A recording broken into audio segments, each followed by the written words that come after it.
Okay. Nicole, Gregory, Urban U, also kind of a visionary in your own right, started the Michigan Medical Spa Association, which I think is amazing. Kate D, who owns a medical spa in Washington, and the author of Medical Spa Mayhem, which all of you should read, because honestly, a lot of the stuff that I just talked about touches on a lot of that. Michael the Hammer Byrd from ByrdAdatto, lawyer extraordinaire. Patrick Blake, our resident dermatologist, who we have some questions for. And ByrdAdatto, the other half of ByrdAdatto, the law firm that powers AmSpa. So Patrick, I gotta start with you, because I assume you heard what I said. I love dermatologists most of the time. I think they're great. I just have to, I want to understand where this is coming from, because there is no question that there is a segment out there that is really, really, really angry at what has happened and the way the industry has gone. And although I try to find other pockets of where this might be coming from, it does tend to come back to a segment of dermatologists who don't seem to want med spas as they're currently situated to continue. And as a derm, I'm curious kind of what your thoughts are on that, and where's this coming from? Are medical spas, in your mind and in the minds of derms, are they safe? How do we get past this?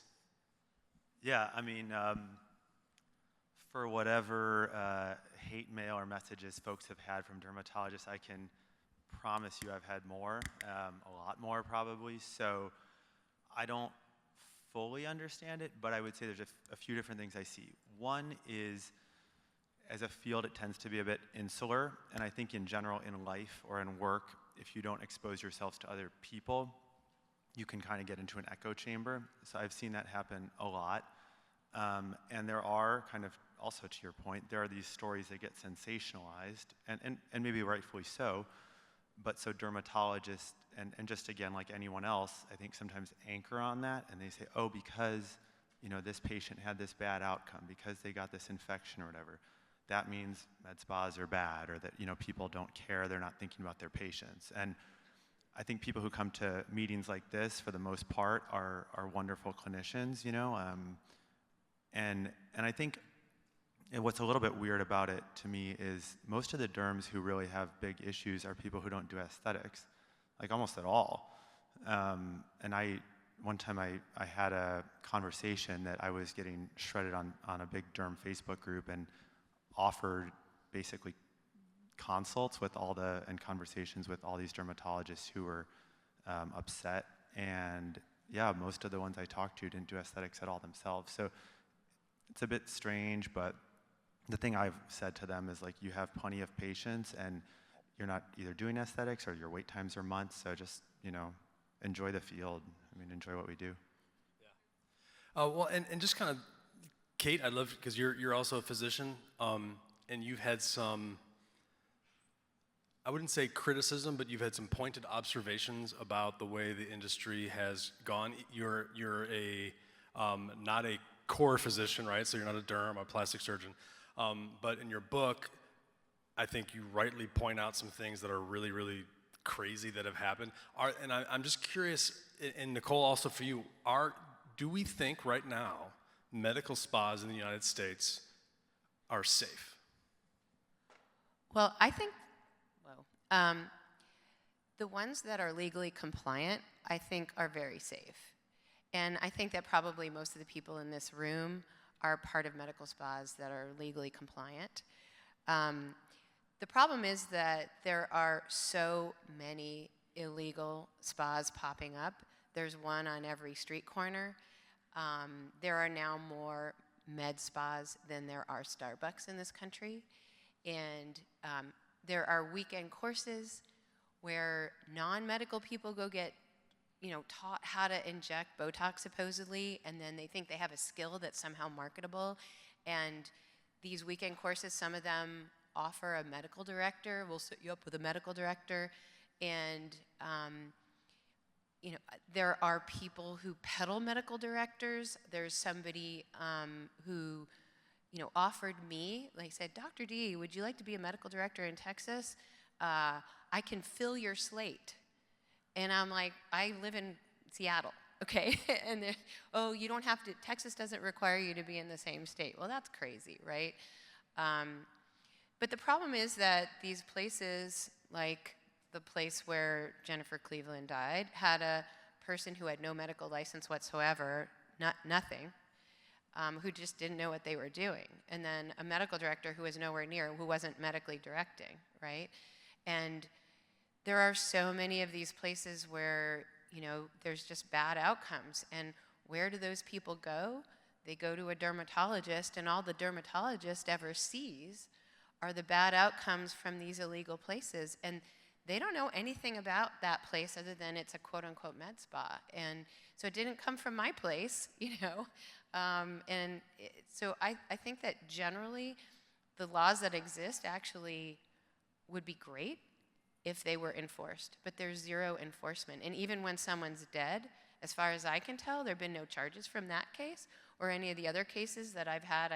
In addition to the book, I have a podcast. I've interviewed a bunch of people on my podcast with bad outcomes, and those people, the people who did it to them, no charges were ever filed, and then there's no lawsuit even to sue the person because the people don't have malpractice insurance.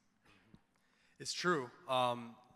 Case in point, in Texas, this tragic situation, this poor woman died. The doctor still has his license, is still practicing. There have been no charges filed. There's been, what we can tell, no lawsuits filed, right? Everything is just kind of going on, and yet here we are on the receiving end of this. It's not just, though, to the lawyers, Brad and Michael, it's not just that the laws aren't enforced. I think that's true, but it's also, for whatever reason, the laws just aren't, they're not known, and it's almost like there's an implicit acceptance that they don't apply, which is just bizarre and to me. But how have we gotten there? Like, why is it in this industry are we in a place where the laws just not only aren't enforced, but they're not even accepted as the law? Well, I was going to say just really quickly, I think laws need to be applied on a compliance level, which is on a state level. So as we look at this industry, it's grown so fast. And we're really set for a market correction very, very soon. It's going to happen this year, and for a couple of reasons. The economy, it's up and down, right, every day. Are we in a recession or not? What's going on? And we're in a luxury industry, so that's going to change, right? So how people perceive our service and how much they're willing to pay for it. And then with the saturation that's went on, there's just so many med spas, like you said, every corner. You're competing against each other. So now you're competing for the dollar, not only from an economic standpoint, but you're also competing from a per patient point, right? Like, how do I get people in the door? How do I make my rent payment? How do I make my kids' soccer payments? You know, those kinds of things are real. And so now you start to look at bad outcomes. How are we going to really enforce that person who's on, in the local market, having a med director, doing the right thing, especially when no one's looking. I think that's the hard thing. That's what we really need to focus on. So compliance comes at a state level, and unfortunately, most states don't really even know what the medical spa industry does. They kind of look at the word spa, they've taken the word medical and just said, oh, I'm not sure what that is exactly. So it needs to start happening at a state level, and one of the ways I think we can think through this is really think about the medical director. The medical director is the core. The medical director is the person who's going to help with SOPs, who's going to help with emergency procedures, signing off on hiring and firing. So let's keep that person accountable. So in Michigan, my spa, Michigan's Medical Spa Association, we are working through something that allows for registration and transparency with all of the consumers, and it's for a qualified medical director. So a medical director needs to go through a process that would make them qualified. So now all of the med spas out there that do have a medical director, they're qualified. They've done not only the procedures that they need to do from a aesthetic standpoint, but also from a pure safety standpoint. So that's true, but I guess my question again is, that was already true in Texas too, right? That those laws existed, but they weren't. I mean, there's not a registry, but you still had to have a qualified physician. You still had to have protocols, all that stuff, and it didn't matter at all. And for some reason, that's not like what's going on. Why did that happen? And why are we here in the assessment? I'm curious you guys are both from Texas. What's going on there? Yeah, I mean, in Texas in particular, I do think it's an enforcement issue because it actually has more clear laws dedicated to this space than most states. I do think nationwide that clarity as to what the laws are is a big problem. Our firm exists in large part trying to figure out what the laws are, in each state, and it's not easy, as you know. It's not. You can't ask ChatGPT and it's going to pull up all the different sources, at least yet. And if you try to search on your own, I mean, you may find a thing, but it won't cover all the different aspects of it. And so with lack of clarity, it's not just for the med spas to understand what they need to do to be compliant. It's for the people that enforce. I mean, multiple times people have reached out to boards and they'll point back to us to help, tell them what the laws are because they don't understand them themselves. Yeah, and on that point, Nicole made a good point. First off, let's talk about the term med spa, right? There's confusion there. The number of times when we talk to boards, they're like, well, there's a med spa and there are no med spa laws.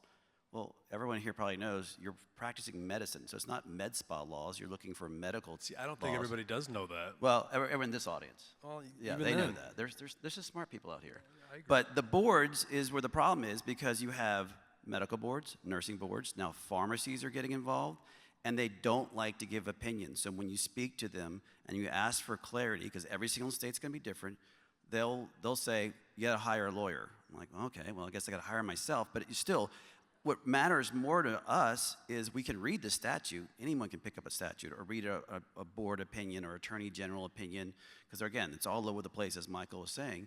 What we want to understand is how are you going to enforce that rule so that you guys understand what you should or should not be doing. And the other thing that Nicole said, which I completely agree with, is that absentee medical director, meaning that in name only, or Kate, you being brought in name only to be a medical director, that is a problem.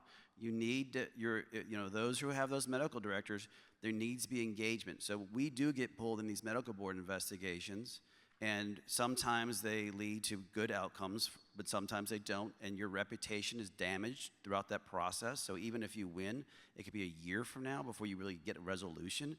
And I know I worked really hard to get my license, and I'm sure any that nurse practitioners or PAs or doctors, y'all worked really hard to get yours, and you want to protect that. And that's why engaging that medical director, making sure they're engaged with you. They know what they're doing. They know who's servicing your patients. All those are really critical elements to show that you are practicing good medicine in your med spa.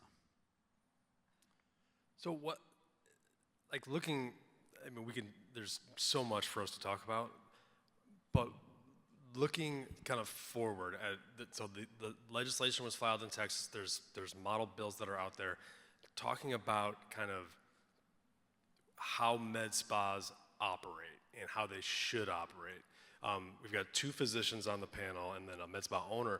Like, is this the kind of thing where you need to have a physician on site at all times? Can nurse practitioners and PAs who are trained and under the proper delegation protocols and all that operate a medical spa, not necessarily independently? I'm not talking about legally independent, but where you have multiple locations and you've got a physician at one and an NP at another. To me, that's how it's operated, and I see no issue with that. It seems safe to me, but that seems to be kind of the model that's under attack. What do you think about that? I'm curious, both of you. Well, I think that it can be completely safe. I mean, I am not in my spa every day, although I am about 5 minutes away in my home office if I'm not there. But I think the critical thing is that I know it's my medical practice. It's my liability. It is, if anybody gets sued, it's me. And the only way I could take that responsibility on is by knowing all of my people. So I have 2 PAs and an NP, and I have 3 master estheticians. And I know them. I've trained, I've trained them partly, not everybody came fully trained, right? I check in with them all the time. I stop in my spa multiple times a week. I answer questions. We have a Slack channel. I answer questions all day long. Some are business, some are medical, but I can vouch for them because I know them and I know how they practice. And sometimes, they might come up with a question or something. I'm like, no, I don't want to do that. This is why, or that's a great idea, and this is how I would do that. But I know it's my practice. And I think that the dangerous thing is when there is somebody who's the medical director who is in name only. They don't really know the providers. They're managing, 13 spas across 5 different states, and it's their license, but they don't actually manage anything. And they, if they had to personally vouch for the quality of the medical care provided by that particular PA, they wouldn't be able to do that. And I think that is wrong. And I think that, that's why a lot of places have gone down this road. And that's just places that actually have a medical director on the books, which a lot of these places don't. So yes, I think it can be done safely. And what I've been saying so much over the last, since I published this book, which is called Medspa Mayhem, by the way. But anyway, Medspa Mayhem. is that, if we just elevate the industry, if we get everybody to just do it properly the way it's supposed to be done, we wouldn't be in this boat. But in the 10 years since I've been doing this, a little over 10 years, the industry has skyrocketed. And in my estimation, much of that growth is by people doing it illegally. And I think that and we've talked, everybody on this panel, we've talked about this idea of creating a board that will, label and identify all of us who are doing it properly. I think most of the people in this room are legally compliant, right? And if we could have, some kind of certification and labeling of all of us who are doing it great, right? Then it'll be very well known. We'll just make sure you're going to one of those certified places, right? And all the places that are like, some person who's not really legally allowed to practice medicine, they won't be able to get certified, and they just won't have that label. And that way, we can elevate ourselves and put ourselves out there. I think that's the biggest thing is we're all mixed in this same giant box of quote-unquote med spas, and walking into a place like mine looks lovely. There's lovely people there greeting you, and it's my practice. You cannot tell the difference between that and the place with no licensed people or, no doctor within 1 million miles of the place. Right. And we need a way to self-label and put ourselves out there so that the consumers can make that decision and just go to all the legit places. I mean, that's what I think we need to do. And Dr. Blake, I'm curious your thoughts also, because you're the portrait model that you have, which I think is really, really cool. Innovation is one of the things that we're also dealing with in this industry, and I think it's really cool. But it's, telemedicine becomes a thing. You've got NPs and you've got folks who are remote.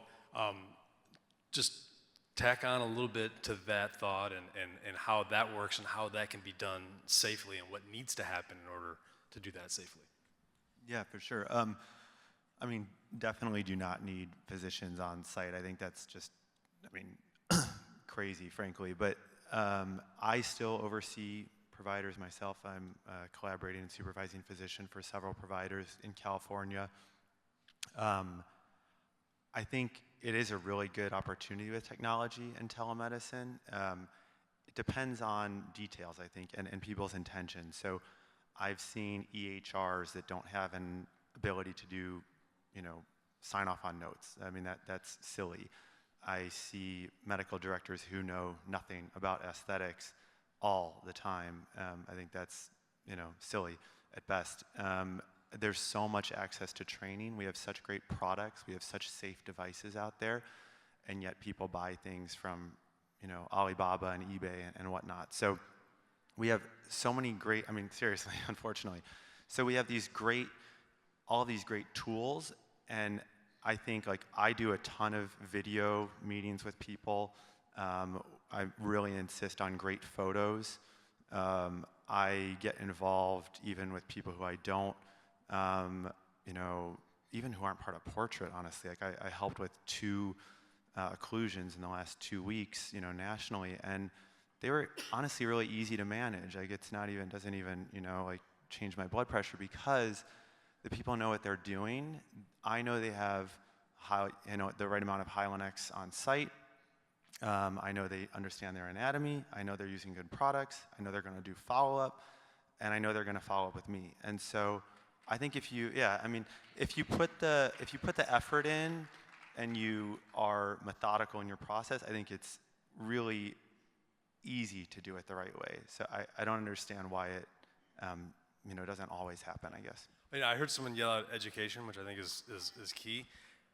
What's been frustrating, and I'm speaking for Michael and Brad too, what's frustrating for me is I've been out giving the same talk on, you know, the 3 basic things of legal compliance for med spas. Like you, number one, you are a medical practice. And I say that to people even now, and there's medical spas out there, they look at me like, well, what do you mean I'm a spa? It's like, no, you're a medical spa. And it's for whatever reason, we're having trouble breaking through. And I'm not sure that we can ever break through to that group that's out there that's just not gonna listen anyway. I think we have to do, like, Kate, I think it was what you said, we have to do this together. Go ahead. Yeah, and the problem is compliance is hard. And so when you sit there and visit with some consultant that tells you something that you want to hear, oh, I really don't have to have a physician that's ever met me or seen how well I inject. And it's not countering the fact that a lot of people probably are better at touching the patient and treating the patient than the physician who's supervising you. But then there's that lack of care. There's lack of standard of care, who's really overseeing you. And unfortunately, there are other organizations out there who are training these individuals, kind of like what you said, Kate, that it's okay to anyone can own it, or it's okay that you don't have to have the good faith exam. And that's where we get pulled in these medical board investigations, and people will tell us, but everyone's doing it that way, so it must be okay. And it's like, no, that mentality of it's not safe. Michael, you always have an example about speeding, right? If the law says that you have to drive 65, which, by the way, I'm totally against, and you're doing 90, which I've never done, and you get pulled over because everyone else is doing 90, well, it doesn't matter. You broke the rules. And that's what's happened to most people is they don't realize the rules exist, or they feel safe in numbers, or they heard their friend, so they talked to Alex, and Alex said, this is how you do compliance perfectly. But then they leave and they start their own place, and they talk to Michael, and then they talk to someone else, and they talk to someone else, and all of a sudden it's been diluted how to do it correct. And so you drift out of that compliance, and that's, again, what we're trying to prevent for you guys so that you don't have the industry, you don't have people like Texas come in and bring this catastrophic bill. And once Texas passes this, trust me, I mean, when I used to work with legislation back a million years ago, they'll go to these meetings and they talk among themselves and say, what new laws have you passed? I mean, my sister's a state rep, and she goes to these meetings and they talk about, oh, yeah, that sounds like a good law. We should pass that in Louisiana now. That's why it's so important to get ahead of this, and that's why it's so important to be compliant right now. Yeah, I'll add to it's the bad actor cases that's causing all of this, and so that's what's so tricky. And I think the absentee physician that we've talked about is critical because it starts there, and you have someone that's lending their license, they're not trained, and they're not overseeing things. The other thing is a lot of states have general supervision or general delegation laws that basically allow anyone that the physician deems fit to do procedures. And so you can have an unlicensed person in Texas do injectables. To Alex's point, we've been harping on this for years. Just because you can doesn't mean you should. And so you have some unsafe situations, even with engaged physicians, where people are doing things that they shouldn't be doing. And so that's an area that, that can be taken. And then, of course, the recipe for disaster is when you have the, unengaged physician, the absentee physician, allowing people that are unlicensed to do things. And you're kind of checking the box that you're following the rules in that state.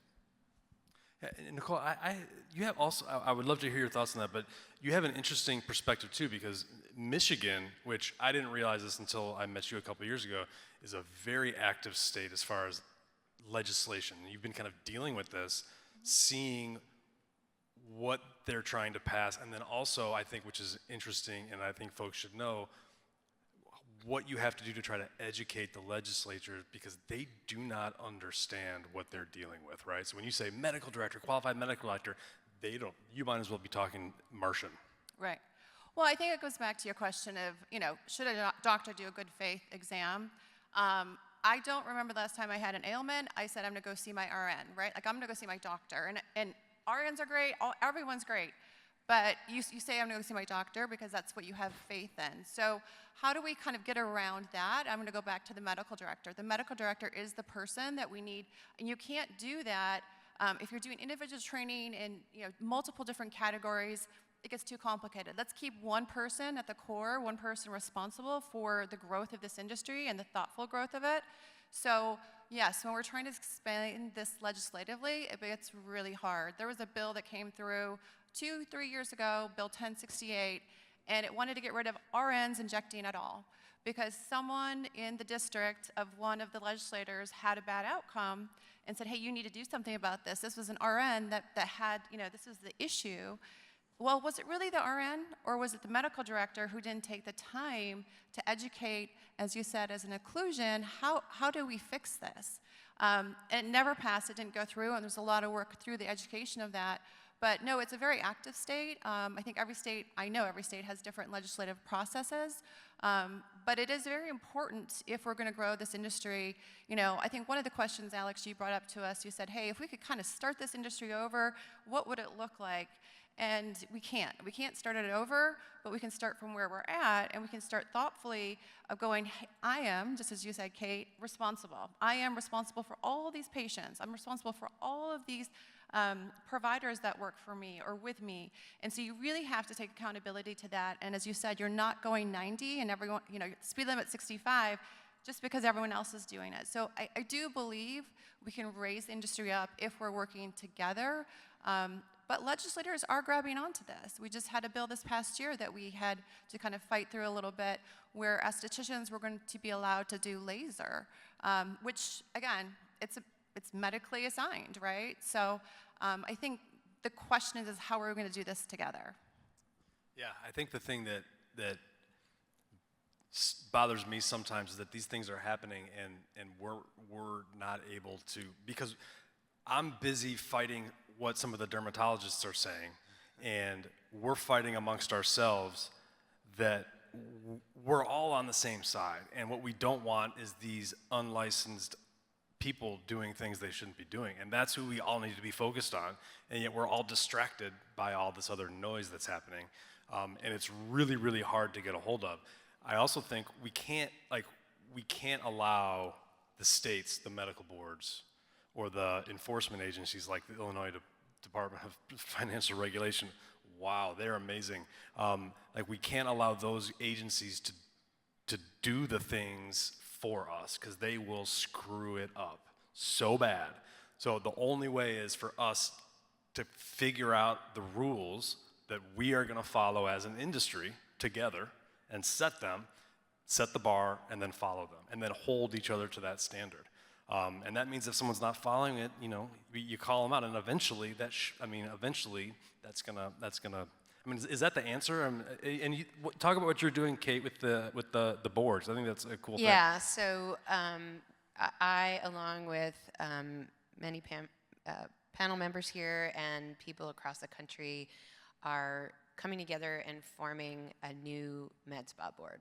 And what our goal is to provide a certification for everybody who applies and is legal. So, all the criteria, which I can guarantee the vast majority of the people in this room are already doing. And what we're going to offer is we'll have a national registry of certified med spas. We're going to have an amazing website. We have a preliminary website right now, but we're going to have an amazing website and focus on SEO and link back to all of our certified spas that will provide, a digital asset that you can have on your website and signage so that you can advertise, like certified by the Medspa board. It will be, kind of a great marketing opportunity and a great positive way to elevate everybody who's legal.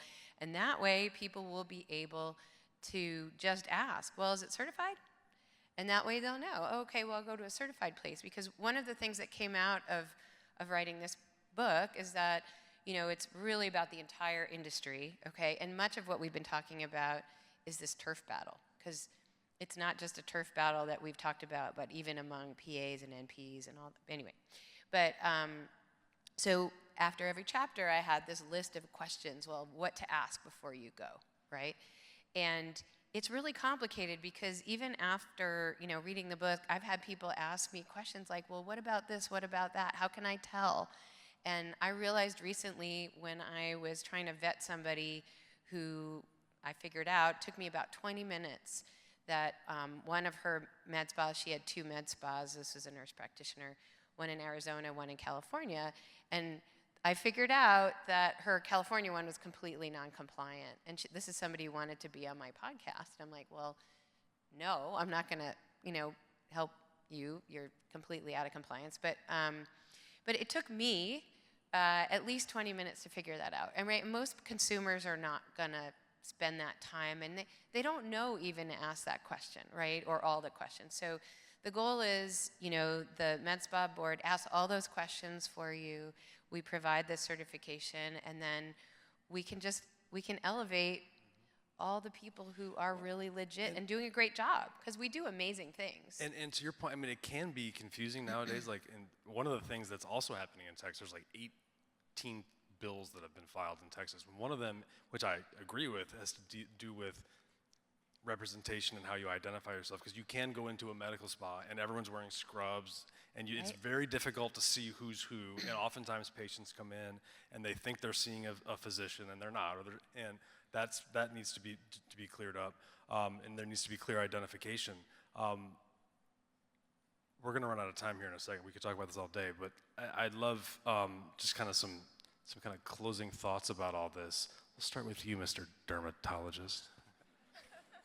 I think. I'm just joking. I love it. I mean, I think first thing is I'm very much like a carrots over a stick person. Like if someone gives me like an opportunity for a good donut, I'll go run 4 miles to get that donut. And I think like what we have is this opportunity to actually grow the space, right? We've seen this backlash. I mean, the regulatory stuff is concerning, but as is the fact that patients are taking less interest. Some patients who, I'm sure you guys have encountered those patients who are like, oh, I'm not interested in that anymore. I don't want to do filler or whatever. And a lot of it is because they see bad work or they're aware of unsafe practices. So it's like if we can really all be aligned, we're actually going to grow the field a lot. And so I think that's a huge opportunity. The one thing that I see that I think collectively we could do a lot better on for everyone in the room is social media. That I think sometimes the importance of what we do and the expertise is really downplayed on social media. I also think there are people who kind of show other people's bad work, or they show how easy this is when they do it. And I get it, because you want things to be visually captivating, and that's how the algorithms work and all that. But I think just be thoughtful in that. That would be I feel like we could move things along there. Michael? I would just say embrace compliance. While it's true, I think most of this room has not fallen in the category of the stuff that we're seeing on the news. I also will say that most medical spas have some unknown compliance things that need to be fixed up.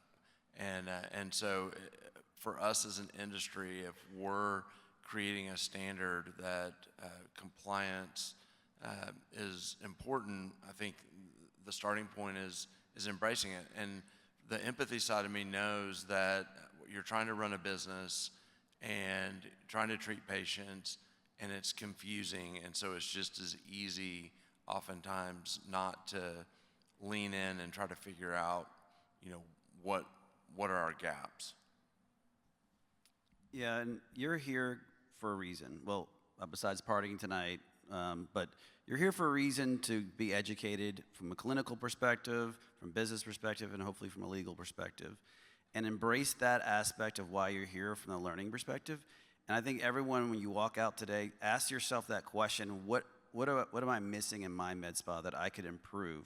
Did I drift out of compliance? Just start thinking about it that way, because if everyone in this room starts thinking that way, to Kate's point earlier, and everyone here starts thinking that I can fine tune this, I can fix this, that's going to help rise everyone else, because you're adopting or embracing compliance or hashtag compliance is cool. Compliance is cool, and Right. it is cool. Kate, and then Nicole. Yeah, I agree with what you guys just said. I just think that we collectively can make our industry safe. And I think that the more we advertise, the more we talk about like what we're supposed to be doing and not gloss over the practices that are not, because I have found, that there's a lot of glossing over of the non-compliant people, okay? And there's just a ton of them, and we can't pretend that they don't exist anymore. And in my personal opinion, the stick doesn't really work, and we're not going to rely on government to do enforcement. So how do we fix that? We do a carrot, and we do something really great where we're putting ourselves out there saying, yeah, compliance is cool. Here are all the compliant, amazing people, and you should choose us. Agree? Just going to say, call your med director today. It's like speed dial them and say, hey, we need to meet when we get back. Make that plan of what you want to do to raise your practice, but also call those locally. Yes, they might be competition, but sit down, have coffee with them, and say, what do we want to do? How do we want to raise this industry? And if there's a local association, there's some on the Medspa site, and as well a few others in the country. Find them and find out how you can support and be a part of it, because I know this isn't sexy or fun, but it is cool, and if we don't do something now, not only will we see a recessionary correction in the market, we'll see a lot of bad outcomes coming too. I think it should be compliance is sexy. Yeah, that is better. Thank you for all that. I think that's all great advice. Get involved, really. We've all got to get involved, and we need to get involved now. We can't wait. I don't care if it's with Medspa or with somebody else, but we've got to get together, and we've got to do this together. We came up with the tag, together toward tomorrow. That was before all of this came up, but it's really prescient, and I think it's great to talk to you all, and thank you all so much. This is an important topic. We're going to be talking about it quite a bit. Thank you, guys.